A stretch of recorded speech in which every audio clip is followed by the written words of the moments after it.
Merci, Monsieur Mbou. Bonjour à tous et merci d'avoir marqué de votre présence cet événement. Donc, nous allons sans plus tarder attaquer le deuxième thème de ces panels, donc, qui porte sur la ZLECAf et intégration africaine, défis, opportunités, impact et facteurs de succès. Mais bien avant de démarrer ce panel, donc, nous allons faire le traditionnel tour de table, donc permettre à nos panélistes de se présenter à vous et puis par la suite nous allons attaquer les débats. Donc nous commençons par Madame Daïb donc, pour une présentation rapide. Oui, voilà. Bonjour tout le monde, merci Monsieur Sarr, merci pour l'invitation et je suis ravie aujourd'hui d'être là avec vous pour cette célébration donc sénégalaise, de la femme sénégalaise en particulier et du partenariat Maroc-Sénégal. Donc Jamila Daïb, je suis aujourd'hui conseil juridique et en investissement après 23 ans d'entreprise en qualité de directrice juridique, secrétaire générale en charge de la compliance et administrateur. Aujourd'hui, je m'intéresse à l'investissement en particulier et aux transactions en général. Et j'interviens aussi bien au Maroc que dans la région Middle East, GCC et à Dubaï. Merci. Très bien, merci beaucoup. Donc, on passe à Monsieur Alain Serradi. Merci. Bonjour à tous, chers amis. Ravi de me retrouver parmi vous aujourd'hui. Radi Anas, 24 ans, donc je crois que je suis le cadet de la salle. Hein? Ah oui, on peut dire ça. Donc voilà, étudiant-chercheur en commerce international et diplomatie économique, consultant junior indépendant en intelligence stratégique, intelligence des marchés et stratégie d'influence par conséquent.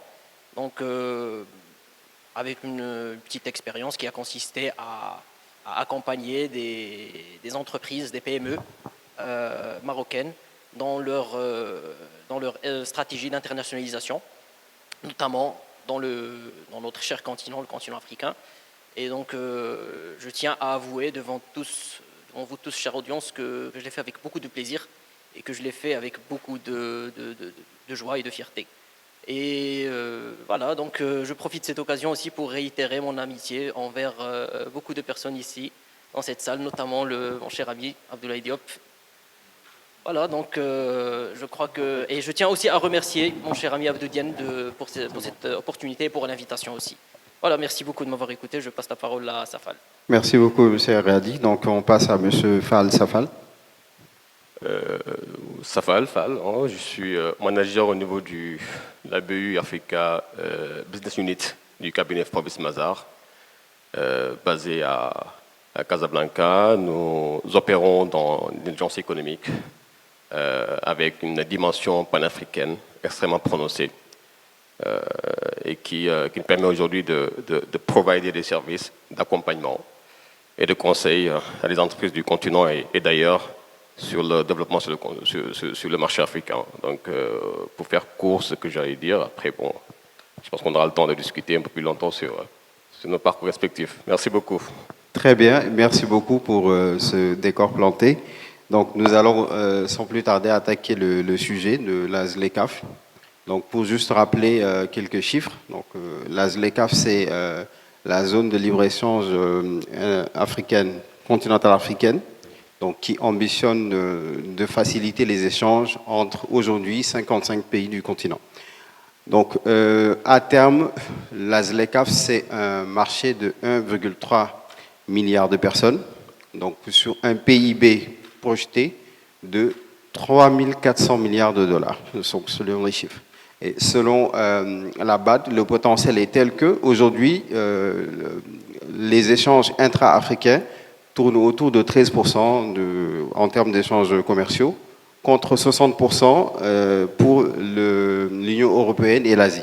Donc, ce qui veut dire qu'au niveau de l'échange intra-africain, il y a encore beaucoup de marge de progression. Donc, pour essayer de planter un peu le décor, nous allons faire un petit rappel. Donc, je vais demander à Madame Dabi, donc si elle peut nous faire juste un petit rappel du processus donc, qui a permis d'arriver à la signature des accords de la ZLECAf pour qu'on puisse avoir un petit contexte pour démarrer les entretiens. Merci beaucoup, Monsieur Sarr. Donc, moi, je commencerai par dire que la ZLECAf, en fait, l'idée de la ZLECAf a été approuvée en janvier 2012. Donc la décision a été prise par l'Union africaine, donc lors de la 18e session en Éthiopie, à Addis Ababa, donc de procéder à la création d'une zone de libre-échange continentale. C'est ce qu'on appelait à l'époque la ZLEC. Et bien sûr, l'objectif était de stimuler le commerce interafricain.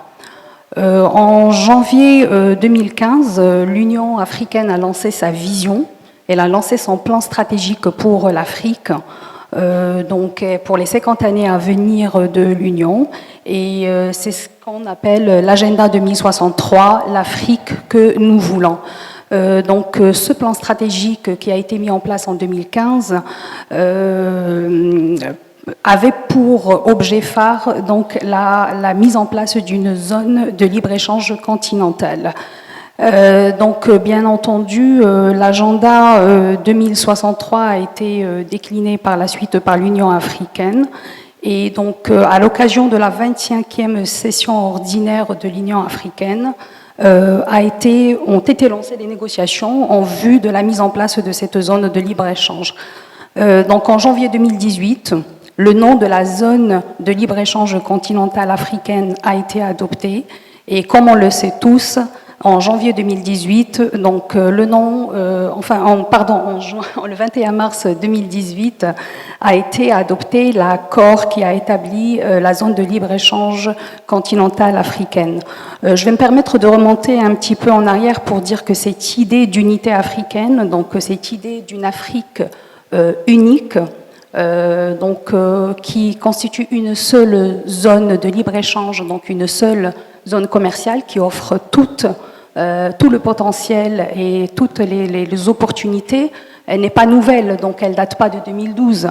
Donc on va remonter à 1963, donc avant l'Union africaine, où il y avait l'organisation de l'unité africaine. Donc, et ça a toujours été le moteur des leaders, j'allais dire, et des chefs d'État et de gouvernement africains. Donc ils ont toujours eu cette ambition de vouloir remettre en place une zone de libre-échange, donc pour stimuler, donc profiter davantage d'une Afrique unie, d'un commerce interafricain, et bien entendu en tirer tous les avantages et les bénéfices, notamment décloiser certaines régions et constituer par la même occasion, et je pense que c'est un objectif majeur, constituer une force, donc un vecteur de croissance qui va pouvoir avoir sa position mondiale. Donc, bien sûr, l'organisation de l'unité africaine a été dissoute en 2002 et c'est l'Union africaine qui a repris le relais. Et donc pour revenir à la mise en place de l'accord qui porte la création de la zone de libre-échange, il avait été adopté en mars 2018, donc où il a été signé par 24 pays, mais se posait par la suite la question de la ratification. Donc, parce qu'en fait, un accord, une fois mis en place, il faut qu'il soit ratifié pour qu'il puisse devenir opposable et en vigueur.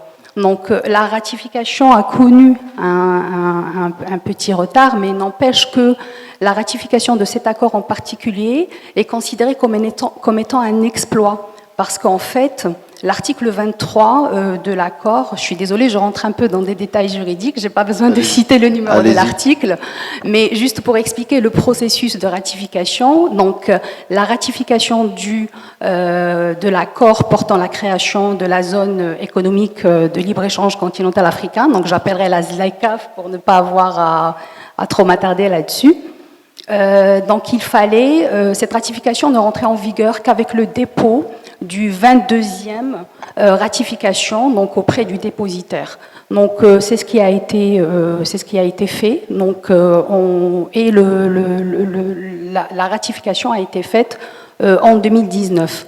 À ce sujet, je veux juste soulever qu'il y avait une réticence d'un pays qui n'est pas des moindres, le Nigeria, donc qui constitue quand même une puissance économique au niveau africain. Le Nigeria était très très réticent à la ratification de cet accord parce qu'en fait, ils avaient peur pour son commerce intérieur, donc dans un souci de sauvegarde et de protection de ses concitoyens, de ses commerçants, de ses prestataires de services. Mais il avait émis un certain nombre d'oppositions, mais a fini par adhérer, et donc la ratification a eu lieu en juillet 2019. Suite à cette ratification, qu'en est-il de l'implémentation? Et je pense que c'est tout le sujet de notre panel aujourd'hui. Donc la ratification a été mise en place, on va dire officiellement, à partir de janvier 2021. La mise en place donc de l'accord de libre-échange de la ZLECAf a été mis à partir de janvier 2021, mais il n'y a pas eu réellement d'échange, on va dire, de marchandises, parce que rappelons que la ZLECAf, elle porte sur la liberté d'échange, donc de commerce, de marchandises, donc de services, de propriété industrielle, donc, et de concurrence. Avec même l'entrée en vigueur de la mise en place, on va dire, de manière effective, il n'y a pas eu réellement d'échange de marchandises. Et cet échange de marchandises n'a eu lieu qu'en octobre 2022, après la mise en place de ce qu'on appelle un comité guidé de commerce qui était constitué d'un certain nombre de pays, donc 7 pays, dont le Cameroun, le Ghana, l'Égypte, la Tunisie, et qui a porté sur 96 produits. Et je sais que les premiers échanges ont porté sur du café instantané, donc, et sur des piles qui ont parti du Rwanda à la destination du Ghana. Très bien. Donc je pense que le processus a pris du temps, donc comme un bon accord qui est formé, donc ça prend du temps pour harmoniser. Donc je pense que là on peut s'intéresser un peu à M. Fall aux enjeux, donc aux enjeux de ces accords, donc notamment sur le commerce intra-africain. Est-ce qu'il y a des enjeux qu'on peut souligner aujourd'hui, donc qui pourraient justifier l'accélération de la mise en place de ces accords? Alors, merci Omar pour cette question. Alors moi, j'ai identifié 2 dimensions pour répondre à cette question. La première dimension, elle est plutôt macroéconomique. Et sur ce volet-là, il y a aussi un aspect politique que vient d'aborder ma co-intervenante par rapport au volet juridique. C'est d'abord l'aspect de la volonté de ratification. Aujourd'hui, on est à 27 pays ratifiants, 28 qui restent encore, qui ont signé 48 sur le total. Donc on est quand même une dynamique qui progresse, mais qui gagnerait à aller plus vite. Juste pour confirmer cette volonté politique. Et si je reviens dans la lignée, dans la continuité de ma réflexion par rapport au volet macroéconomique, c'est d'abord un enjeu de scaling, ce qu'on dit en anglais. C'est un enjeu d'envergure, de taille de marché. Aujourd'hui, on est à 1,3 milliard de population, qui dit population du consommateur potentiel. C'est quand même, il faut le dire, c'est quand même 2 fois, quasiment 3 fois l'Union européenne, qui aujourd'hui a 400 millions de population et de consommateurs, potentiels, ce qui vous donne une idée sur la portée stratégique de ce marché. Et en 2050, on fera le double. On passera à 2,5 milliards de personnes, enfin, en tout cas de population. Il y a cet enjeu d'envergure, de taille de marché, qui a été pendant longtemps un frein énorme en termes de développement des activités dans nos pays, parce qu'on réussissait à avoir en tout cas pour les pays qui ont réussi à le mettre en place, on réussissait à avoir des champions nationaux, mais ils n'arrivaient pas à sortir de leurs frontières naturelles. Donc cette projection-là, elle est essentielle. L'autre enjeu que j'aimerais peut-être identifier, c'est justement cette capacité à commercer entre nous. Tu l'as dit tout à l'heure dans ton introduction, 13% de commerce intra-africain, entre 13 et 15%, c'est extrêmement faible quand on sait qu'aujourd'hui, la majorité des blocs économiques ont dépassé la moitié de leurs transactions qui se font entre elles. On est entre 50 et 60 entre l'Union européenne et l'Asie. Donc il y a cet enjeu de commercer entre nous, de mieux commercer entre nous. Et l'autre enjeu essentiel, c'est aussi de pouvoir arrêter de perdre de l'argent dans ce commerce-là qu'on fait déjà. Ben, figurez-vous qu'aujourd'hui, on a une quarantaine de monnaies en circulation sur le continent. Quand un commerçant veut se projeter sur le continent, ou en tout cas, quand les exportateurs veulent exporter du Sénégal, je prends un exemple, la Tanzanie, les chiffres ont montré aujourd'hui que les commerçants africains perdent environ 5 milliards de dollars par année en coût de conversion. 5 milliards de dollars par année. Imaginez ce que ça peut faire en termes de gains pour ces commerçants. Qui dit gain dit productivité, qui dit productivité dit réinvestissement dans la création d'emplois, dans la croissance des entreprises. Et imaginez ce que ça fait aussi en termes de pertes pour les États, en termes de rentrée fiscale et d'autres gains macro. Donc il y a cet aspect qui est extrêmement important. Je le dis, je l'assume, je pèse les mots. En Afrique, et en parlant commerce intra-africain, il y a autant d'opportunités que de défis. Donc, et je tiens à dire aussi que je précise que certains défis nous sont imposés, certains autres, c'est nous qui contribuent à imposer ces défis face à nous. Donc, et après, on cherche à s'interpeller, à se réinterpeller, comment on peut surmonter ces défis, alors que des fois, la voie elle est claire pour surmonter ces défis. Bon, généralement, j'attaquerai, ne serait-ce que pour faciliter la tâche à l'audience, d'un petit peu de suivre les propos que j'ai préparés aujourd'hui. Donc, je parlerai de défis jacents et apparent, et je parlerai d'un défi qui est un petit peu, bon, on va dire sous-jacent, non apparent, mais c'est plus un constat et c'est plus une conclusion qu'un défi. Donc, premièrement, on peut parler de défis historiques qui reviennent un petit peu aux époques coloniales. Donc, et je reprendrai les propos de mon cher ami Safal, du fait que le commerce intra-africain ne représente malheureusement que 16%, et on va se demander où sont partis les autres 84%. Et bien ces autres 84% font que nous sommes la deuxième région du monde, sinon la première, la plus dépendante des exportations vers des autres zones mondiales, notamment la zone euro. Donc l'Afrique est fortement dépendante aux exportations européennes. Et là, je vais reprendre en fait ce que j'ai dit tout à l'heure, lorsque j'ai dit que certains défis, nous les avons fait nous-mêmes, nous avons contribué à développer et à nourrir ces défis jusqu'à ce qu'ils ont grandi, et là on trouve des difficultés à les surmonter.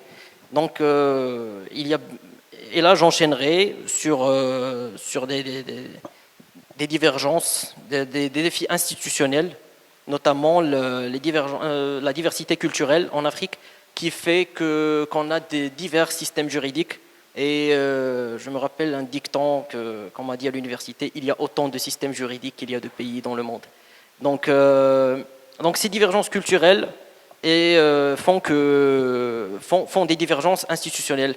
Et lorsqu'on parle des institutions, parlons aussi juridiquement, on parle aussi des divergences et des diversités douanières.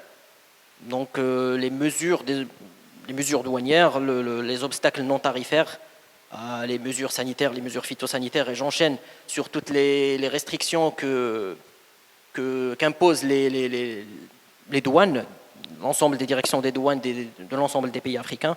Donc nous assistons à un manque d'harmonisation des mesures douanières entre les pays membres de la ZLECAf.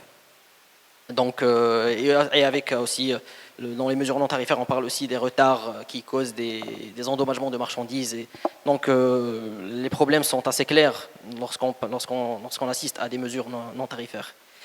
Et malheureusement, je voulais laisser cette partie d'infrastructure et de logistique à M. Traoré, qui malheureusement n'a pas pu nous joindre pour des raisons professionnelles. Donc, je parlerai brièvement de cela. Parce que je suis dans la dimension du partage avec vous, chère audience, chers amis. Donc, je vais parler sans pour autant m'approfondir, puisque cela ne relève pas vraiment de mon champ de compétences. Oui, allez-y. Donc, merci. J'espère que je ne prends pas trop longtemps. Non, allez-y. Merci beaucoup. Donc des défis infrastructurels qui jouent sur le coût total des transactions commerciales, parce qu'on assiste à des augmentations des coûts de transport et peut-être des assurances, la souscription à des polices d'assurance, quoique je vais parler de cela plus tard, le manque de la culture de souscription à des assurances exportation.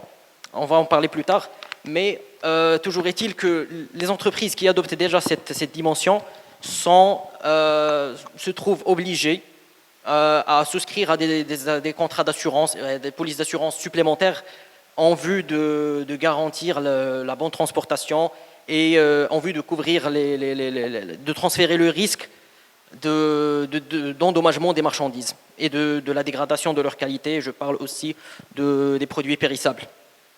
Donc, d'autres défis, pour faire vite, pour ne pas tenir trop longtemps, d'autres défis relatifs à la sécurité routière, ça rentre aussi dans l'aspect logistique et de transport.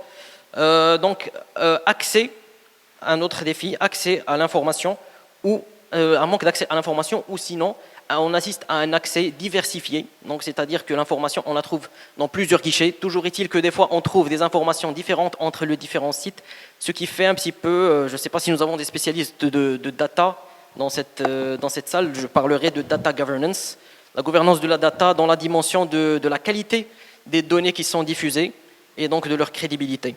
Donc, plus la donnée est centralisée, plus nous assistons à un accès à l'information plus sécurisé et plus conforme. Donc là, je m'adresse à M. Fall, donc un peu pour voir si ce point de l'investissement pourrait entraver la concrétisation de ces accords. Donc, si vous pouvez nous en parler un peu. Je pense que oui, évidemment, il faudra savoir mobiliser les ressources qu'il faut pour réaliser cette ambition-là. Et ces ressources, elles sont essentiellement d'abord financières, d'où ce volet sur l'investissement. Moi, l'investissement, je le verrai je le verrai sous deux prismes. Le premier prisme, c'est celui de l'investissement productif pour mettre en place les outils qu'il faut. Anas vient d'aborder le volet, la problématique infrastructurelle, qui est une problématique vieille comme le monde en Afrique, malheureusement, en termes de mise en place des corridors et tous les couloirs qu'il faudra développer pour pouvoir fluidifier ces échanges déjà à la base. Ça, c'est le premier point de l'investissement, c'est cet investissement productif qui doit être porté évidemment par les États, avec l'aide des structures multilatérales, oui, comme la BAD, et d'autres acteurs qui, évidemment, affichent une ambition, il faut le dire, assez... à chaque fois, cette vocation, elle est réexprimée dans toutes les grandes rencontres, même si on tarde encore à voir des choses sur le terrain. Mais il y a aussi un autre volet de l'investissement qui est celui de savoir créer une dynamique économique entre nos différents territoires. Vous savez, quand on commerce, on crée des chaînes, c'est ce qu'on appelle les chaînes de valeur. Et les chaînes de valeur aujourd'hui, elles sont plutôt locales et nationales pour la plupart de nos économies. Ce qui a posé un gros problème lors on va revenir en arrière, c'est un beau souvenir quand même la Covid, oui. Mais on a bien compris qu'il y avait eu une disruption de cette chaîne sur plusieurs secteurs, notamment agro-industriels.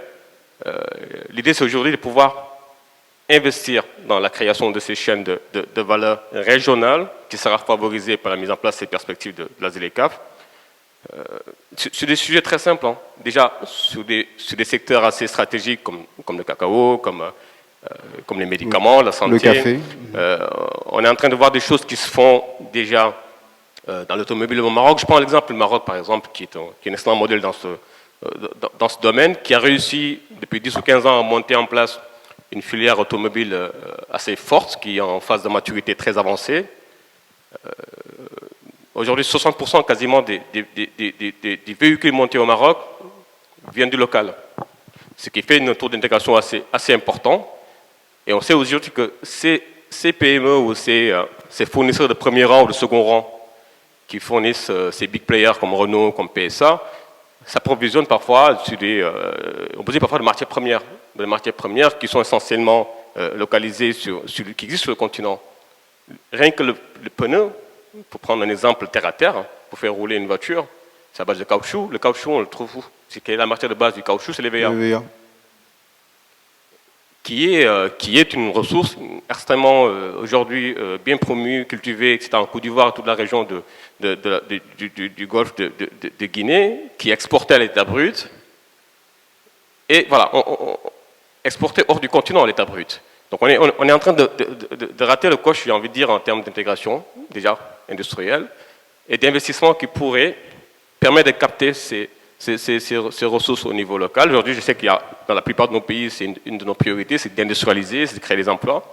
Mais au-delà des beaux discours, je pense qu'il faut quand même un moment qu'on ait un regard plutôt affaires et business opérationnel et des choses. Le bauxite guinéen, le cuivre congolais, le coltan, enfin, tous ces métaux rares aujourd'hui qui font l'essentiel, qui sont dans tous nos téléphones aujourd'hui. Hein. On ne s'en rend pas compte, mais tous vos iPhones, la plupart de vos iPhones et de vos Samsung, il y a énormément de matières qui viennent du continent, exportées à la base de façon brute, et nous sommes revendus en produits finis. Donc, ce que je veux dire à ce moment-là, c'est de pouvoir juste avoir cette logique de création de chaîne de valeur qu'il faudra mettre en place pour promouvoir cet investissement-là, et peut-être créer une dynamique économique qui nous permettra de créer plus de valeur, plus d'emplois, répondre aux problématiques de nos politiques, parce qu'on un petit clin d'œil à la campagne électorale aujourd'hui qui se passe au Sénégal, on parle beaucoup d'emplois, création d'emplois, c'est très bien, mais comment y arriver? Je pense que tous ces facteurs-là pourraient être des réponses concrètes à ta question par rapport à l'investissement et comment tout la dynamiser. Voilà. Très bien. Donc, en fait, si je comprends le point, c'est qu'aujourd'hui, le véritable problème pour la mise en place de ces accords viennent déjà des marchés historiques qui sont fortement implantés en Afrique. Donc aujourd'hui, il y a des multinationales qui ont développé des stratégies de captation de matières premières qui sont installées, mais bien comme il le faut dans les pays, pour capter ces matières premières, pour procéder à des premières transformations avant de les réexporter en Afrique. Donc il faudrait trouver le moyen de créer des synergies et des marchés, on va dire, intermédiaires entre nous, Africains, pour pouvoir pré-transformer les matières premières pour qu'ils puissent servir au secteur industriel. Alors, donc tout à l'heure, vous avez souligné l'exemple du Maroc, donc en termes pour l'industrie automobile. Donc, et là, j'aimerais avec l'aide de M. Eradi, parler un peu du rôle que le Maroc joue, notamment dans le cadre de la mise en place de ces accords. D'accord. Donc, est-ce que juste avec votre autorisation, est-ce que je peux juste reprendre les points du premier, parce que je n'ai pas terminé, ce sera pas long. Donc je voudrais juste attirer l'attention sur les défis financiers, les défis de financement. Et je ne vais pas m'attarder dessus. L'Afreximbank, la Banque africaine d'import-export, veille sur le financement du commerce intra-africain en essayant de remédier à toutes les garanties, à tous les problèmes de garantie et tout cela. Donc la conclusion que j'avais tirée du premier point, c'est qu'on manque les PME africaines, exportatrices, manquent d'encadrement et de formation en commerce intra-africain. Et à cet effet, mais nous avons commencé à nous mobiliser dans ce sens. À cet effet, je tiens à saluer l'initiative sénégalaise. Le Sénégal aujourd'hui forme les PME exportatrices sur les règles d'origine, qui est un dossier très complexe en commerce international. Alors là, lorsqu'on parle des efforts que fait le Royaume du Maroc pour accélérer la mise en œuvre de la ZLECAf, donc tout se manifeste d'abord par le retour historique et triomphant à l'Union africaine en 2017, pour ensuite enchaîner en étant l'un des premiers signataires et ratificateurs de l'accord ZLECAf en 2018 au Rwanda. Et je tiens juste à dire qu'il n'a pas été ratifié en 2018, il a juste été signé, donc l'accord de principe il a été là. Ensuite, exactement. Donc la signature de l'accord a été en 2018 et le Maroc a été l'un des premiers pays signataires. Pardon, je disais que juste la ratification du Maroc est intervenue un peu plus tard, en avril Oui, bien sûr, 2022. bien sûr. Pour la signature, je parle de la signature, la toute première. Très bien. Merci. Donc, depuis, donc, le Maroc n'a cessé de proposer et de mettre en œuvre différentes initiatives, notamment l'organisation de forums, de missions commerciales. Donc, je parlerai des faits récents. Donc, je parlerai du forum Business ZLECAf qui s'est tenu ici à Casablanca le 5 novembre 2024. Je ne sais pas si des personnes d'entre vous ont pu assister à cet événement.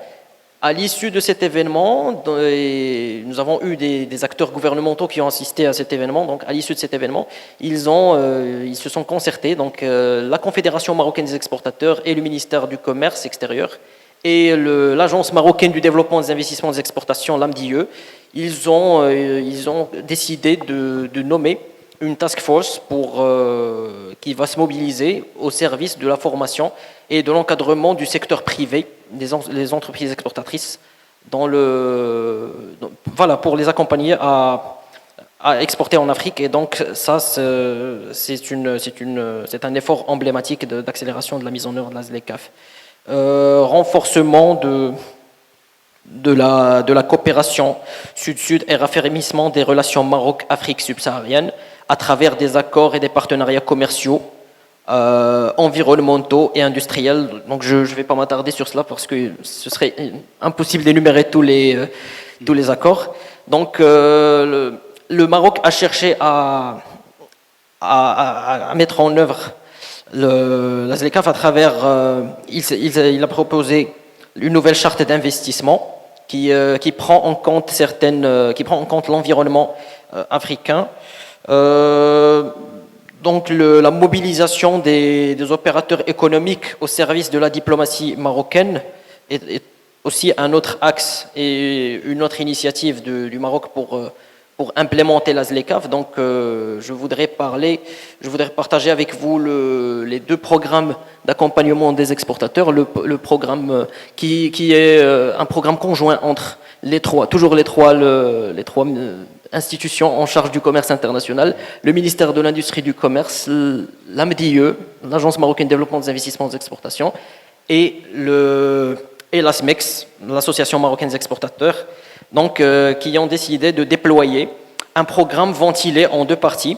Nous assistons à sa deuxième tranche, qui est un programme triennal 2024-2026, en vue d'accompagner à la fois les débutants dans un programme personnalisé et à la fois les exportateurs expérimentés qui ont plus de 5 ans d'expérience.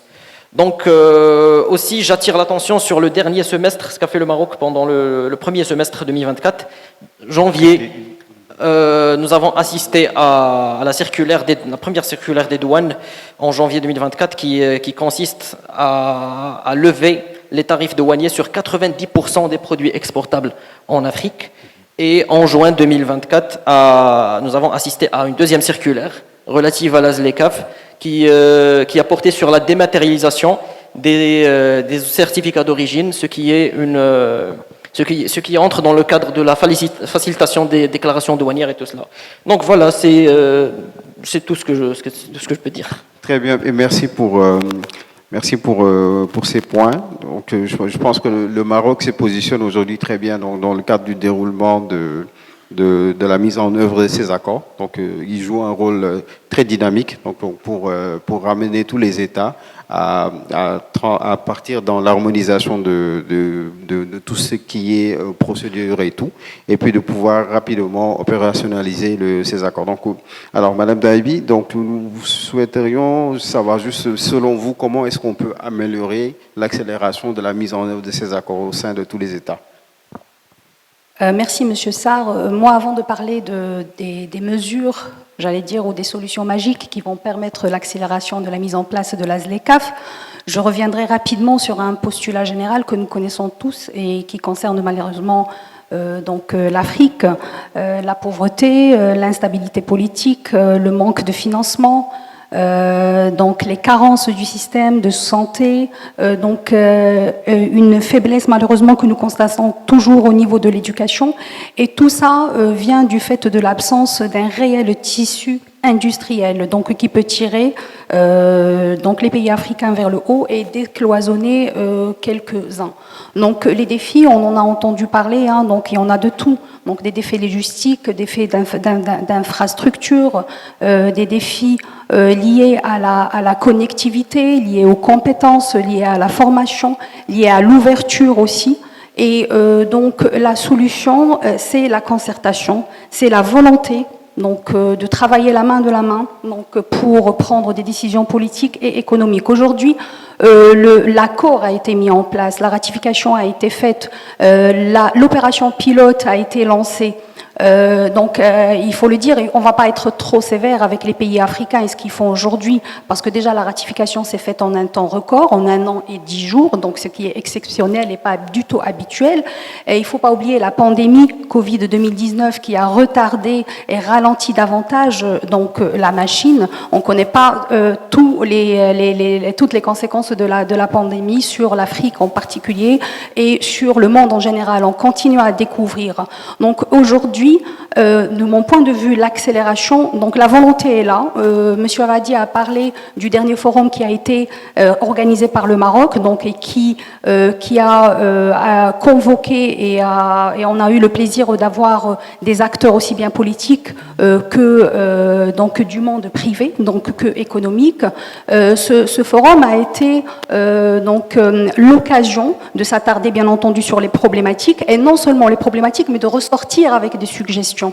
Je retiens la task force dont a parlé M. Avadi, je retiens l'invitation à la mise en place d'une union des exportateurs privés en Afrique, et je retiens de manière générale, je dirais encore la communication. Donc aujourd'hui, il faut qu'il y ait une réelle connexion entre le texte, ce qu'on souhaite mettre en place, l'ambition et le terrain. Il faut qu'il y ait de remontées, il faut qu'on soit au courant et à même de connaître toutes les difficultés rencontrées et qu'on puisse les attaquer. Donc on parle de corridors, la mise en place de corridors, mais est-ce que dans la mise en place de ces corridors, tous les pays sont en mesure d'y adhérer? Donc on parle d'infrastructures, d'amélioration des lignes aériennes, mais est-ce que dans certains pays africains, il y a au moins des routes qui sont praticables? Donc tous ces facteurs font que la mise en accélération nécessite des actions concrètes, j'allais dire des chantiers, qui doivent être ouverts, et c'est ce qui a été recommandé lors du forum aussi, qui a été organisé par le ministère de l'Industrie et du Commerce avec la SMEX, sous le haut patronage de Sa Majesté le roi Mohammed VI, que Dieu l'assiste. Et d'ailleurs, je peux citer à titre d'exemple tous les pays qui ont ratifié la ZLECAf, donc les 48 pays, ont une obligation de mettre en place des listes de concessions tarifaires douanières. Donc ces listes sont en train d'être mises en place, elles sont en train d'être mises en place. Il me semble que un peu plus de 40 pays ont déjà déposé dans leur liste, dans le Maroc, comme l'a expliqué Savadi. Mais est-ce que ces listes ont été partagées? Est-ce que les pays ont partagé ces listes? Est-ce qu'il y a eu une concertation? Est-ce qu'il y a eu un échange? Parce qu'on est dans le cadre d'une zone qu'on voudrait libre et unie. Oui. Donc on cherche à l'unifier. Donc c'est ce genre d'action qui pourrait faire, à mon sens, à mon humble avis, que les choses vont s'accélérer davantage. Très bien. Donc je pense que là on est pris par le temps, donc on va écouter ce panel-là vraiment qui est un océan en termes de sujets à traiter. Donc je vous remercie encore, chers panélistes, d'avoir fait les déplacements et d'avoir participé à ces débats.